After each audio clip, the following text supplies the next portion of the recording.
My fiancé left me before the wedding. A millionaire hears his maid say. Then he does this. He's gone, Mom. Derek took everything and left. Elena's voice cracked as she clutched her phone, her free hand instinctively moving to her still flat stomach.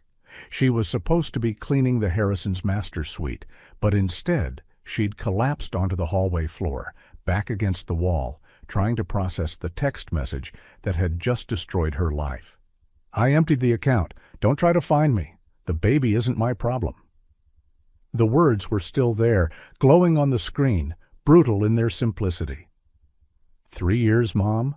3 years together, 3 years planning a future. And today, he just disappeared. Elena tried to muffle her sobs, not wanting to wake Sophia from her afternoon nap. Her hands trembled as she wiped tears with the apron still tied around her waist. $18,000, Mom. All my savings. He took everything.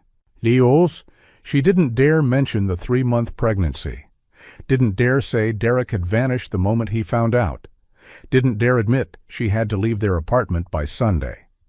And certainly didn't dare confess that with the money gone, she had no idea how to pay for her mother's next round of chemo or Miguel's tuition this semester. I feel so stupid. How did I not see it? On the other side of the stairwell corner, James Harrison stood in shadow, completely motionless. He'd come home 3 hours earlier than usual, a rarity in the past year. A last-minute meeting cancellation had brought him back to his Upper East Side penthouse in the middle of a Friday afternoon.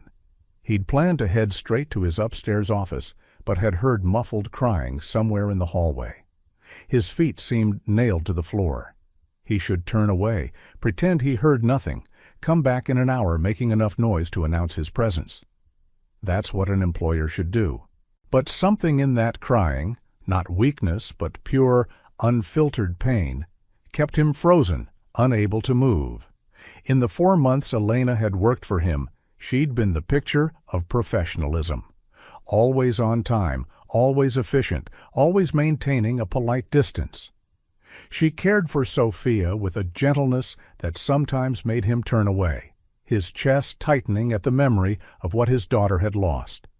But with him, Elena always kept that invisible wall, a polite nod, a small smile that never reached her eyes, brief responses strictly about work.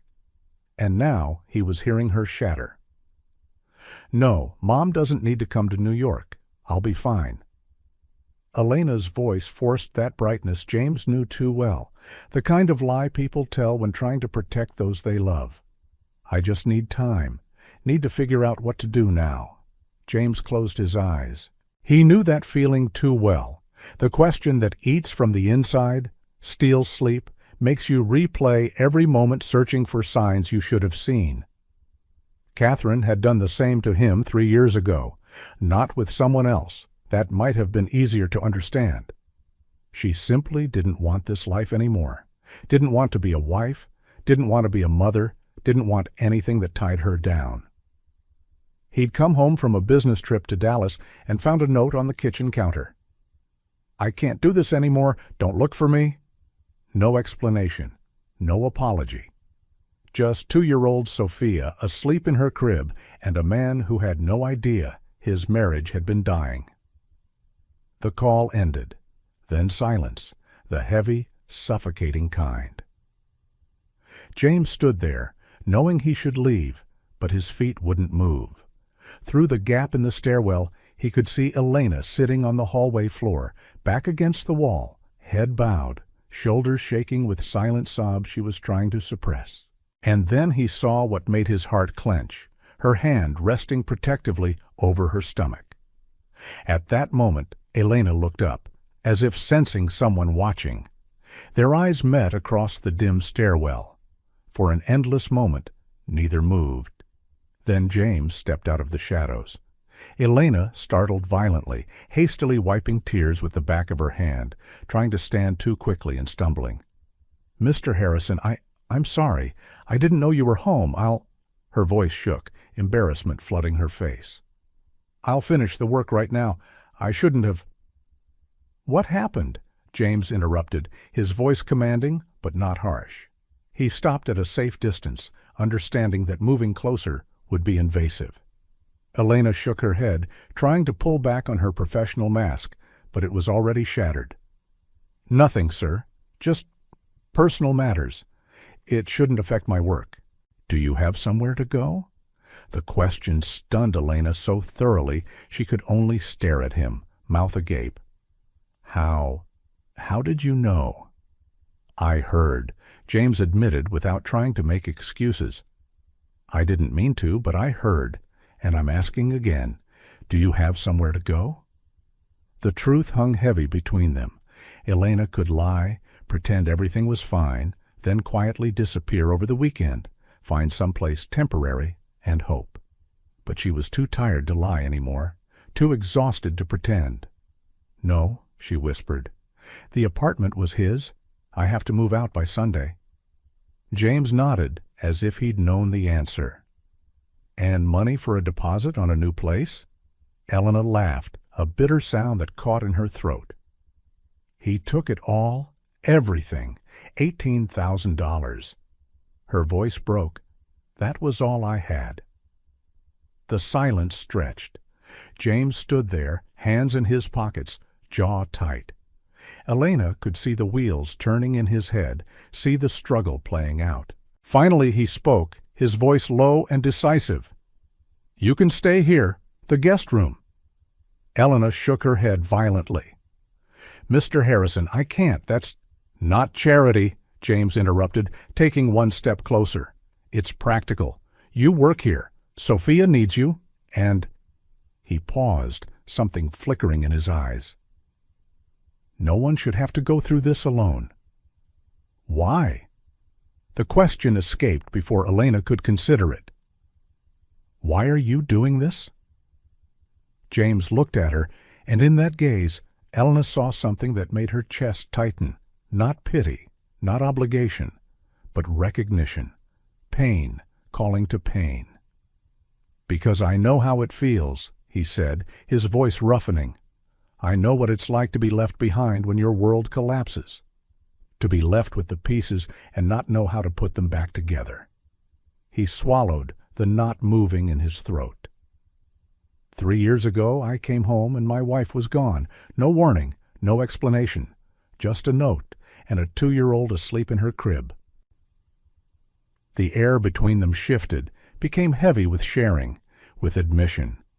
Two strangers, two different worlds, connected by the same language of loss. "I wish someone had been there that first night," James continued, his voice softer now. "Just someone who understood, someone who didn't judge, didn't ask stupid questions, just was there." He met her eyes. "So I'll be here, if you need it." Elena felt tears welling again, but this time they were different. Not just grief, but relief, gratitude, and something she couldn't name, something warm and frightening at once. "I'm pregnant," she confessed suddenly, her voice barely a whisper. 3 months. He didn't want it. That's why he left. James didn't flinch, didn't step back. He just nodded, as if the final piece had just clicked into place. "One more reason to stay. You need stability. You need safety." He extended his hand, not touching her, just offering.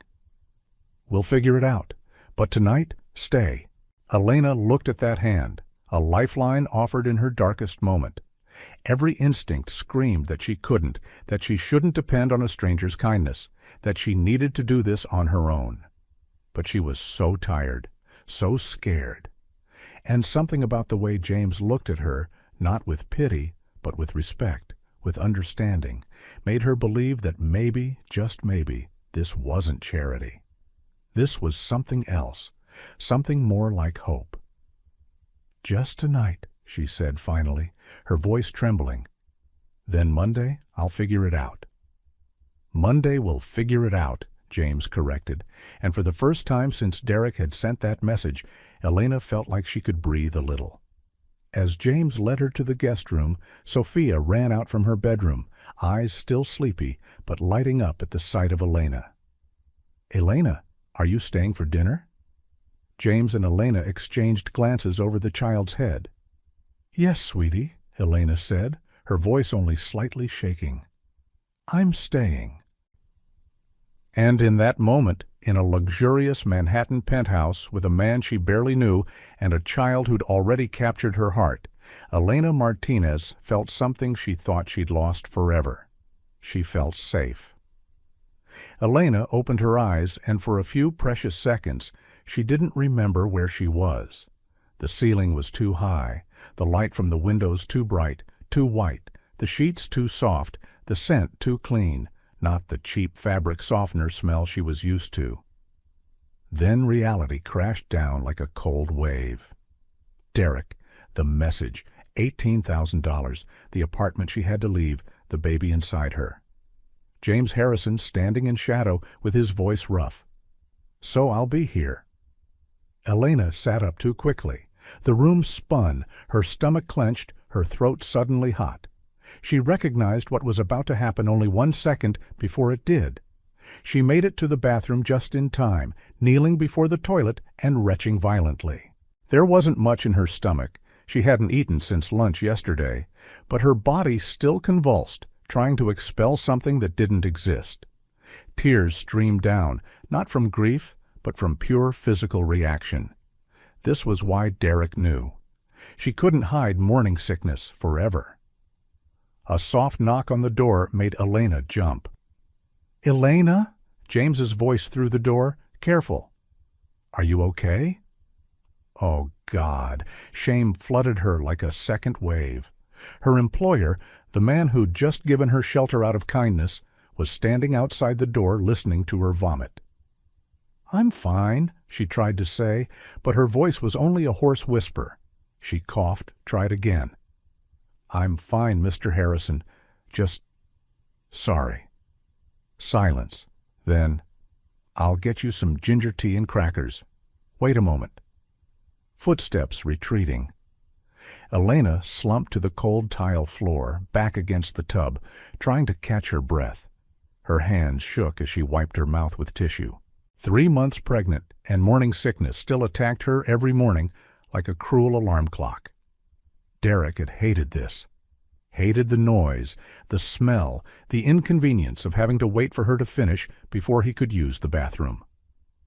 "This is why I don't want a kid," he'd said one morning, standing in the doorway with disgust on his face. 9 months of this? Then 18 years of taking care of a baby? No thanks. Another knock, softer this time. "Elena, I'm leaving this here for you." She stood on shaky legs, opened the door just enough to look out. James stood there, wearing gray joggers and a simple white t-shirt, the first time she'd seen him not in a suit. In his hands was a small tray, a steaming cup of tea, a plate of plain crackers, and a bottle of water. "Ginger tea," he said, handing her the tray. "Sip slowly. Crackers help with nausea. And water. You need to stay hydrated." Elena took the tray with still trembling hands, stunned by the thoughtfulness. How did you know?" Something flickered across James's face, a memory, an old pain. "Catherine was pregnant with Sophia. I learned." He paused. "Drink the tea. It'll help." Before Elena could thank him, a small squeal rang out from down the hallway. "Daddy, Elena's still here." Sophia came running, blonde hair messy from sleep, wearing unicorn pajamas. The little girl stopped when she saw Elena holding the tray, standing between her and her father in the bathroom doorway. "Why are you drinking tea in the bathroom?" Sophia asked with the innocent curiosity of a 5-year-old. "Elena's a little sick in the mornings," James explained, his voice gentle. "We need to let her rest a bit, okay?" "Sick like when I had the flu?" Sophia frowned. "Do you need chicken soup?" Despite everything, the embarrassment, the exhaustion, the fact that her life was falling apart, Elena felt a small smile tug at her lips. "No soup needed, sweetie, but thank you. I can show you my playroom," Sophia declared, suddenly animated. "And I can share my toys. Daddy said you're staying longer?" James placed a hand on his daughter's shoulder. "Sophia, let Elena drink her tea first. Then we'll make breakfast, okay?" "Pancakes?" Sophia looked up at her father with hopeful eyes. "If Elena wants pancakes—" Both of them looked at her, and Elena suddenly realized this strange thing was becoming her reality, at least temporarily. "Pancakes sound good," she said quietly. Sophia cheered and ran toward the kitchen. James was slower, but before leaving, he paused. 15 minutes, then come to the kitchen. We need to talk." Not a request, not a threat, just a bare fact. Elena nodded, clutching the tea tray like a lifeline. When she came down to the kitchen 18 minutes later, needed extra time to look presentable, James was standing at the stove, flipping pancakes with the focus of someone solving a complex business problem. Sophia sat on a high chair at the kitchen island, legs swinging, singing a song Elena didn't know. "Sit here," Sophia patted the chair next to her. "I saved you a spot." Elena sat down, feeling out of place in this family space. The kitchen was larger than the entire apartment she'd shared with Derek, granite countertops, stainless steel appliances, windows overlooking Central Park. Everything perfect, clean, expensive. And here she sat in old leggings and a borrowed t-shirt, trying not to throw up on the $10,000 stone surface. James placed a plate of pancakes in front of her, 2 small ones, not too many. Beside them, a lemon wedge. "Squeeze lemon on them, helps with nausea." He knew too much about pregnancy. This small detail, not from Google, but from lived experience, made Elena realize that Catherine had left behind not just Sophia, but a man who had learned how to care for a pregnant woman. A man who knew about ginger tea and crackers and lemons. They ate in silence for a while, only Sophia's voice telling about her dream of a flying dragon. James listened, nodding at the right moments, but his eyes kept glancing toward Elena. Finally, after Sophia asked permission to go play, James took his coffee cup, looked straight at Elena. "We need to talk about this arrangement." Elena's stomach clenched, and this time it wasn't from morning sickness. Here it was. He was going to say last night was a mistake, that she needed to leave. That? "I want you as live-in housekeeper," James said bluntly. "Not temporarily, officially." Elena blinked. What?" "Sophia needs stability. I need someone I trust." He took a sip of coffee. "You'll have your own room, your own bathroom, $1,200 a week plus room and board, full health insurance, including prenatal and newborn care." The number made Elena dizzy. $1,200 a week? That was nearly double what she'd been making. "Mr. Harrison, I can't accept—" "That's market rate for live-in staff in Manhattan," he interrupted, his tone businesslike. "Actually low, considering the responsibilities. But that's too much. You'll work 6 days a week, care for Sophia, manage the household, cook sometimes. It's full-time work. The salary reflects that." James set down his cup. "And before you say no because of pride, think about the baby. Think about your mother. Think about Miguel." That hit home. Elena bit her lip, tears suddenly stinging.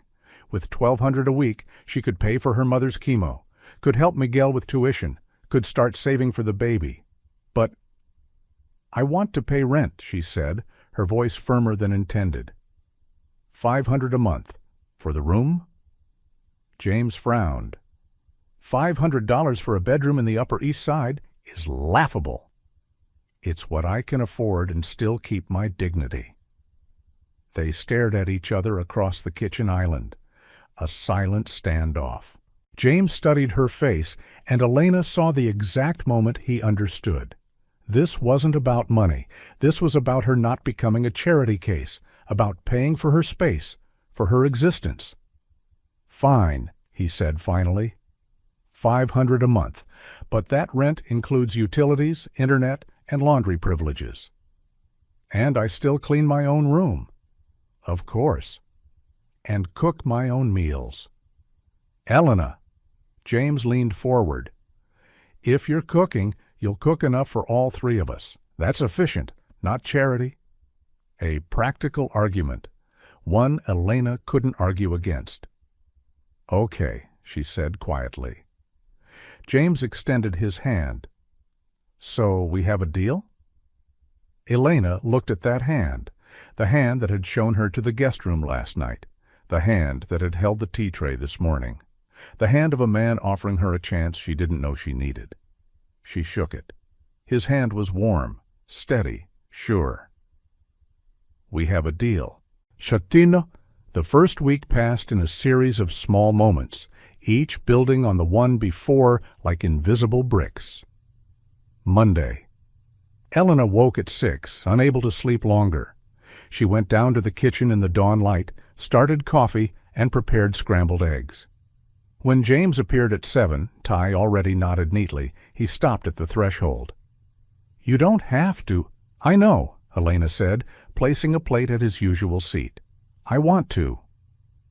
They ate in silence, but not uncomfortable. Just new. Tuesday. Sophia wrinkled her nose at the broccoli on her plate. "I hate vegetables." Elena picked up a floret, holding it like a tiny tree. "But this isn't ordinary vegetables. These are dinosaur trees. Look," she made a dinosaur voice. "They need big dinosaurs like Sophia to eat them." Sophia giggled, grabbing a floret. "I'm a T-Rex dinosaur." She finished them all in 5 minutes. From the kitchen corner, Elena caught James watching, a small smile tugging at his lips. Wednesday. James found the grocery receipt on the kitchen counter. $42. Elena's money. He picked it up, went to find her hanging laundry on the service balcony. "Use the household account," he said, handing her the receipt. "Food for Sophia is my expense." "That's food for all of us." "Elena," his voice firm but not harsh, "you're cooking for my family. I won't have you paying for it." She looked into his eyes, saw the same stubbornness as her own. Finally, she nodded. "Okay, but only groceries." "Okay." A small compromise, a small wall lowered. Thursday, 11 p.m. James was still in his office, light seeping through the door crack. Elena had left a plate of food in the microwave with a note. "You need to eat. Heat 2 minutes." When she woke at 2 a.m. for the bathroom, she found the plate washed clean in the sink. Beside it, another note in James's neat handwriting. "Thank you. It was delicious." Something warm bloomed in her chest. Friday. "Elena!" Sophia's weak voice from the bedroom. Elena ran in, found the little girl burning up, cheeks flushed. Fever 102 degrees. She called James. "Mr. Harrison, Sophia has a fever. I think she needs—" "I'm on my way." He hung up before she could finish. He was home in 20 minutes. Meeting abandoned, tie loosened, panic in his eyes.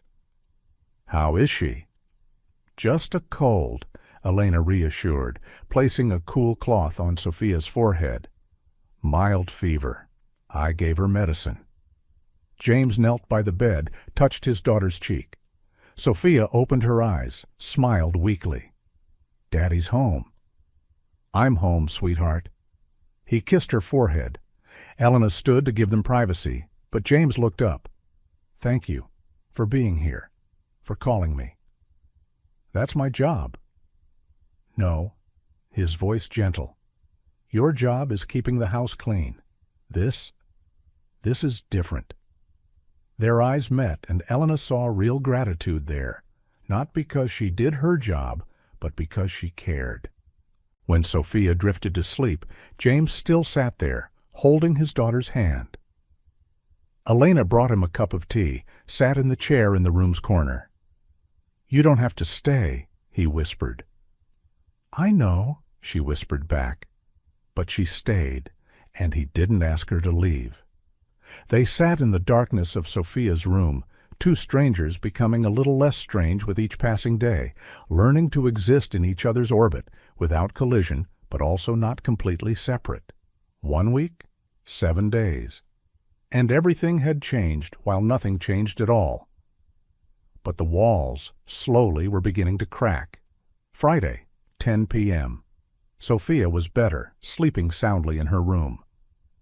Elena lay on the bed in the guest room, staring at the ceiling, knowing sleep wouldn't come. Too many thoughts, too many changes in 1 week. Finally she surrendered, pulled on a robe, and went down to the kitchen. Moonlight through the windows provided enough light that she didn't need to turn on the lamp. She heated water, grabbed a tea bag from the cabinet. Chamomile, the only thing that didn't make her nauseous.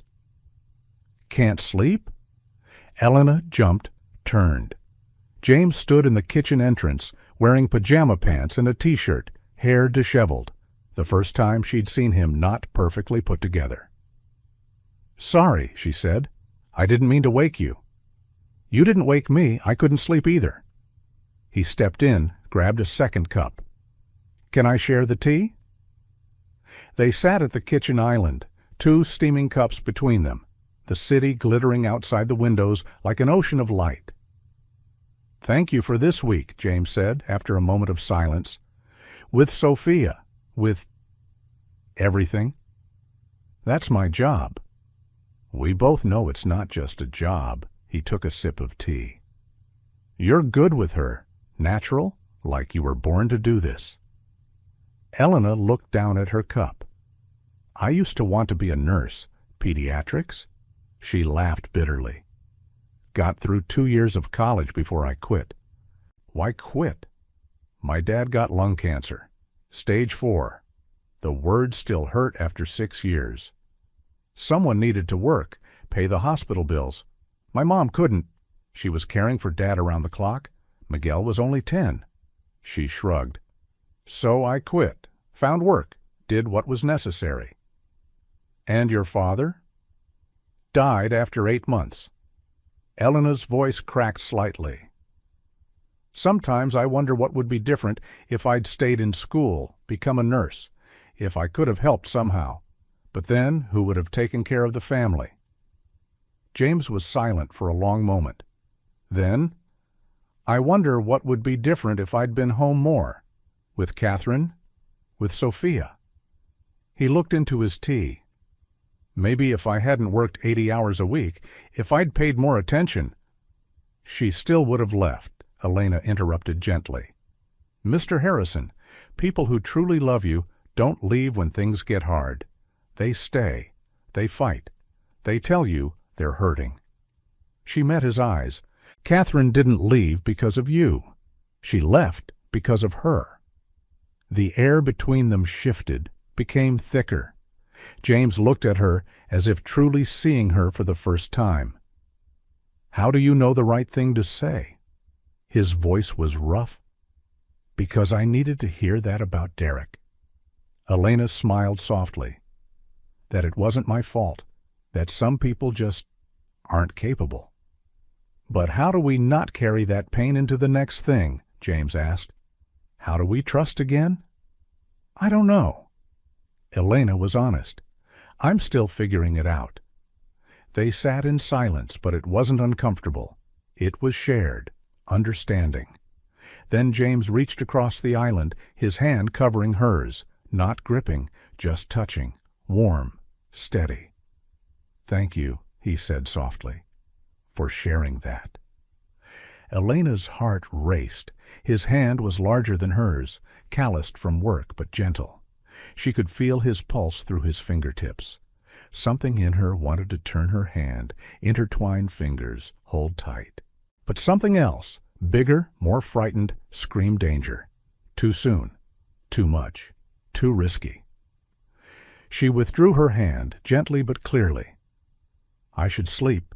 Morning sickness doesn't care about staying up late." If James was hurt, he didn't show it, just nodded, stood up. "Of course. Sleep well, Elena?" "Sleep well, James." The first time she'd called him by name, not Mr. Harrison, just James. They both noticed. When Elena lay in bed 10 minutes later, she could still feel the warmth of his hand on hers, could still see the way he'd looked at her, not like a housekeeper, not like a charity project, but like a person he was starting to care about. And that, more than anything else, made her scared and hopeful at the same time. Monday of the second week, Elena sat at the breakfast table, staring at the doctor's appointment card. 10 a.m., third-month prenatal checkup. She'd planned to cancel. No money for a taxi to Queens, no one to go with. Doctor's appointment? James asked, pouring himself coffee. Elena nodded, tucking the card into her pocket. Not important. I can reschedule. What time? 10, but I'll drive you. James checked his watch. My meeting's at 2. Perfect timing. James, you don't need to... Do you want company? He asked, his voice gentler, not commanding, offering. Elena remembered the last time she'd gone. Derek had promised to come, but forgot because of a work meeting. She'd sat alone in the waiting room watching other couples hold hands, and felt lonely to numbness. Yes, she whispered, I do. The OB clinic was small, clean, full of pregnant women at all stages. James sat beside Elena in the waiting room, not looking at his phone, just sitting there, present. Elena Martinez, the nurse called. They walked into the exam room. Dr. Chen, a petite Asian woman with a warm smile, looked up from the chart. Elena, good to see you again. She stopped when she saw James. Oh, you brought someone this time. This is James, Elena introduced, face flushing. My employer. He gave me a ride. I wanted to be here too, James said. If that's okay. Dr. Chen looked between them, something knowing in her eyes. Of course. Get on the table, Elena. We'll listen to the heartbeat today. The familiar procedure. Elena lay down, pulled her shirt up to expose her still flat belly. Dr. Chen applied cold gel, placed the Doppler on. Silence. Then, a sound like galloping horses, fast and strong. Whoosh, whoosh, whoosh, whoosh. Her baby's heart. Tears came before Elena could stop them. Each time she heard this sound, it became more real, more true. Not just morning sickness and fear, but a tiny person, alive, growing inside her. 155 beats per minute, Dr. Chen said. Perfect. She looked at James. Would Dad like to hear? Awkward silence. Elena opened her mouth to correct.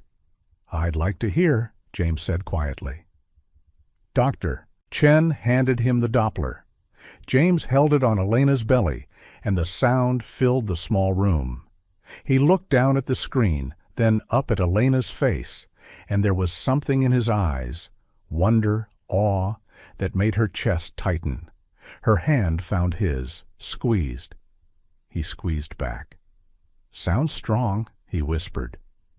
Like the mother, Dr. Chen said with a smile. In the car on the way back, they drove in silence for a while. Then James spoke. Thank you for letting me be there. Elena looked at him, surprised. Thank you for wanting to be there. She hesitated. Derek never wanted to come. Said it was women's business. James's jaw tightened. Derek was a fool. Yes, Elena agreed softly. He was. They arrived back at the penthouse at 1. Sophia was with the sitter, drawing. When she saw them, she ran over. Daddy, Elena, where did you go? James looked at Elena, letting her answer. I had a doctor's appointment, Elena said. Your dad drove me. Sophia tilted her head, thinking. For the baby? Elena blinked. You know. Uh-huh. Your tummy's a little bigger, and you eat crackers all the time. My friend Katie at school's mom did that when she had a baby. Sophia looked up at her dad. So is Elena going to be my new mommy? James froze. Elena froze. Sophia, James said carefully, kneeling to his daughter's eye level. Elena is our friend. She lives here and helps us, but I like her, Sophia interrupted. And Daddy likes her too. I see Daddy smile now. James looked up at Elena, caught. What do you mean? Daddy smiles more than before, Sophia said as if it was obvious. When Elena is here. Elena felt her face burn. James still knelt there, looking at his daughter, then back at Elena, and in that gaze she saw the same confusion, the same realization. Something was happening between them, and even a 5-year-old could see it. Saturday of the 3rd week, Sophia went to her first sleepover, a best friend's birthday party. Elena helped the little girl pack her sleeping bag, watched James drive his daughter away, and suddenly realized they would be alone, truly alone, for the first time since she'd moved in. She stood in the vast penthouse, heavy silence surrounding her, not knowing what to do with herself. "Are you hungry?" James asked when he returned. "I thought we could cook something together." They decided on pasta, something simple. James opened wine for himself, sparkling water for Elena. They moved around the kitchen in strange synchrony. He chopped garlic, she made sauce. They laughed when he burned the garlic bread. "I told you I'm terrible in the kitchen," he said, scraping the blackened bread off the pan. "You're still better than Derek," Elena said, then stopped. The first time she'd mentioned his name without feeling pain. James noticed. "Progress?"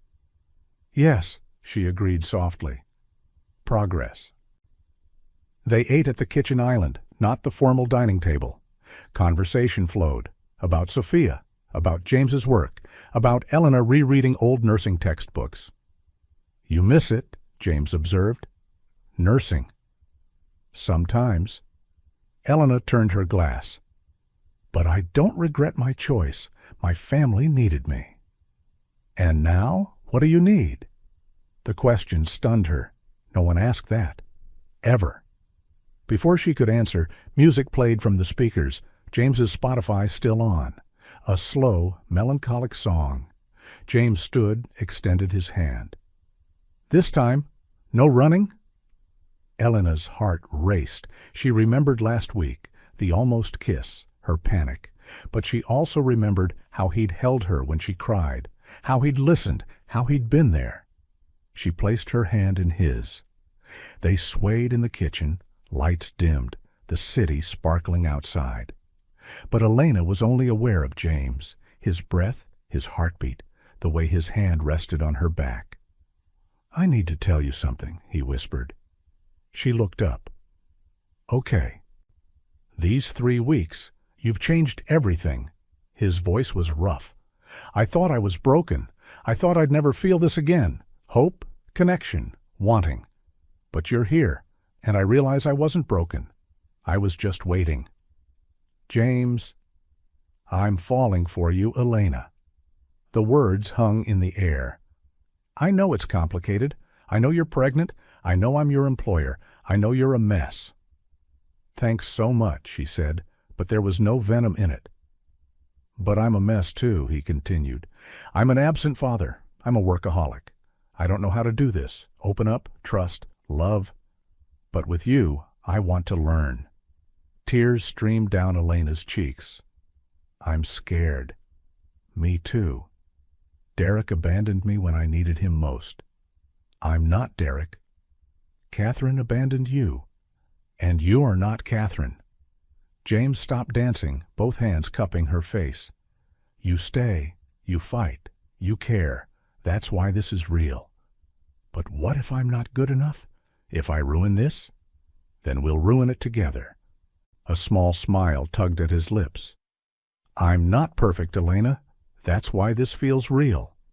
She looked up at him, this man who'd given her shelter when she had nothing, who'd listened when she broke, who was standing here telling her that her mess wasn't frightening. "I'm falling for you too," she whispered, "and it terrifies me." "Good," he breathed.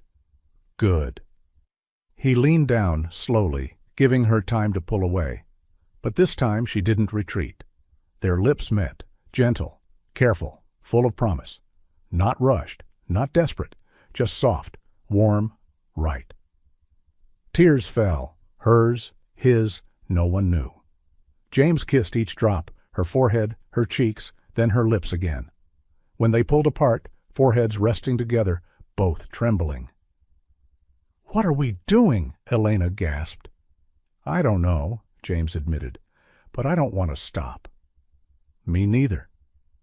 They stood there, holding each other in the kitchen, music still playing, and for the first time since Derek had sent that message, Elena didn't feel afraid. She felt loved. Sunday, week 4. Elena stood before the mirror, adjusting her hair for the 5th time. Outside, James waited with Sophia, ready to drive to Queens. I want to meet your mother, he'd said last night. Properly. Now, as his Mercedes rolled through the familiar streets of her childhood, Elena felt nauseous in a way unrelated to pregnancy. They're not like what you're used to, she warned. Small apartment, 4 people in 2 bedrooms before Dad died. I don't care about the apartment, James said gently. I care about the person who raised you. 3rd-floor apartment, no elevator. Rosa sat in a reading chair by the window, headscarf covering chemo-thinned hair. She looked up as they entered, sharp eyes sweeping over James. So this is the boss, Rosa said in Spanish, then switched to English. The man my daughter lives with. Mama, Elena started, face flushing. I'm James Harrison, he stepped forward, extending his hand. It's an honor to meet you. Rosa looked at his hand a long moment before taking it. Why are you here, Mr. Harrison? Mama, we just... Let him answer.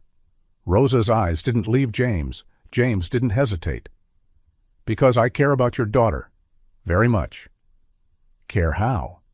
Heavy silence. Elena held her breath. I'm in love with her, James said, voice steady. The first time saying it aloud, not just to Elena. I love your daughter? Elena's chest tightened. Sophia, playing with Miguel in the corner, looked up, smiled. And the baby. Rosa pointed at Elena's belly. Another man's baby? If Elena wants me in her life, I'll love that child as my own. James didn't hesitate. Every day, every way I can. Miguel stood, taller than Elena remembered, shoulders broader. How do we know you won't leave like Derek? Miguel, Elena snapped. No, he's right to ask. James turned to the teenager. I can't promise perfect. I'll make mistakes. I'll work too much sometimes. I won't be a perfect husband or stepfather. He paused. But I promise I'll show up. Every day. Good days and bad. I won't leave. Promises are easy, Miguel said. Then judge me by my actions. James met his eyes. Give me a chance to prove it. Rosa watched the exchange, then looked at Elena. How do you feel about this, mija? I'm scared, Mama, Elena admitted, voice trembling. But I'm also happy, for the first time in so long. Rosa nodded slowly. My daughter deserves someone who sees her, really sees her. She looked at James. Do you see her, Mr. Harrison? I see her, James said softly. I see how strong she is, how loving, how she fights for her family, and I see that she deserves everything good this life can give. Tears streamed down Rosa's cheeks. You look at her the way her father looked at me. The air in the room shifted. Miguel sat down, shoulders lowering. Sophia climbed onto the chair beside Rosa, and the woman placed a trembling hand on the little girl's head. Don't make me regret this, Mr. Harrison, Rosa said. I won't, ma'am. Later, while James played chess with Miguel and Sophia slept on the sofa, Rosa pulled Elena into the bedroom. He's a good man, mija. How do you know? Because of how he looks at you, how he listened to Miguel, how he didn't promise what he couldn't keep. Rosa held her daughter's hand. You're scared? Terrified. Good, Rosa smiled weakly.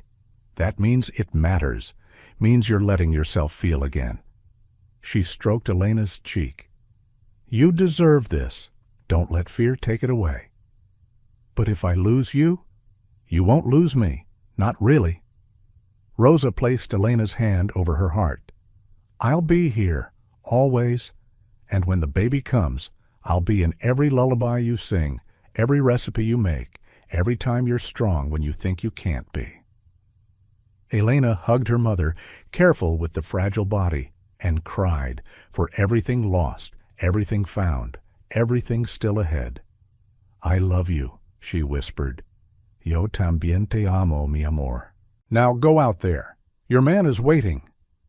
And when Elena returned to the living room, saw James playing chess with Miguel, Sophia curled up sleeping, she realized Rosa was right. This was family. Not perfect, not traditional, but hers. 4 months passed like a dream. Elena's belly was obvious now. 7 months. Round, impossible to hide. Sophia loved putting her ear to it, talking to the baby. "Hello, Maya. This is Big Sister Sophia. I can't wait to meet you." Maya Rodriguez Harrison, the name chosen on a quiet evening, James holding Elena's hand. "Maya," he'd suggested, "after my mother, if you agree." "Rodriguez is my mother's maiden name," Elena said. "Maya Rodriguez Harrison." Perfect? Every prenatal appointment, James was there. Every ultrasound, every heartbeat, every kick. He never missed one. Rosa was better too, shocking everyone. "New therapy," she said when Elena asked. "Doctor says I'm a good candidate." But when Elena called to ask about the bills, the nurse said, "Already paid, ma'am. All of it." Elena's stomach went cold. "By who?" "Mr. Harrison set up a fund for your mother's care. You didn't know?" Elena found James in his office at 7 p.m. She slammed the door. "You paid for my mother's treatment." Not a question. An accusation. James looked up from his computer, didn't deny it. "I did? Without asking me? Without telling me?" "Because I knew you'd say no." "Exactly." Elena's voice rose. "Because it's not your money to spend." "She was dying, Elena." James stood. "And there's treatment that could help her. I have money. Why wouldn't I use it?" "Because it makes me your charity project. Because it makes me feel like I owe you." "You don't owe me anything." His voice softened. "This isn't about debt. It's about family." "My mother isn't your family." "Isn't she?" James walked around the desk. "Because I'm pretty sure when I propose to you, she'll be my mother-in-law." Elena froze. "What?" "You heard me." He stepped in front of her. "I love you. I love that baby. I want to build a life with you. So yes, your mother is my family. Miguel is my family. And family takes care of each other." Tears streamed down Elena's cheeks. "You can't just... You have to ask me." "So I'm asking now." James knelt before her, taking her hands. "Elena Martinez, will you let me take care of your family? Because they're my family now. Let me do this." She looked down at him, this man who'd given her everything, never asking for anything back, who saw her needs before she spoke them, who loved her enough to do the hard thing. "What else?" she asked, voice shaking. "What else have you done I don't know about?" James hesitated. "Miguel got into MIT. "I know. He called me last week. With a full scholarship." Elena blinked. "How? Our family doesn't qualify?" "I wrote a recommendation. From my company. Proposed him for an internship program." James stood. "He earned the scholarship, Elena. His scores, his essay. All him. I just opened the door." "And didn't tell me." "Because this isn't about money. It's about giving the people I love the chances they deserve." He lifted her chin. "I'm not saving you, Elena. I never tried to. You saved yourself. You're stronger than anyone I know. I just want to make it a little easier." Elena was crying now, whole body shaking. "I don't know how to accept this." "Learn." He kissed her forehead. "Because this is just the beginning. I'm going to do this for life. Care for you, care for Maya, care for our family. Not because you owe me, because that's what loving someone means." She held him tight, her large belly between them, Maya kicking as if in agreement. "Thank you," she whispered into his chest. "For my mom, for Miguel, for everything. Thank you for letting me. He kissed her head. For giving me this family. Tapes, and in that office, in the middle of Manhattan, two wounded people learned to heal together, not by forgetting the past, but by building a future strong enough to hold them both.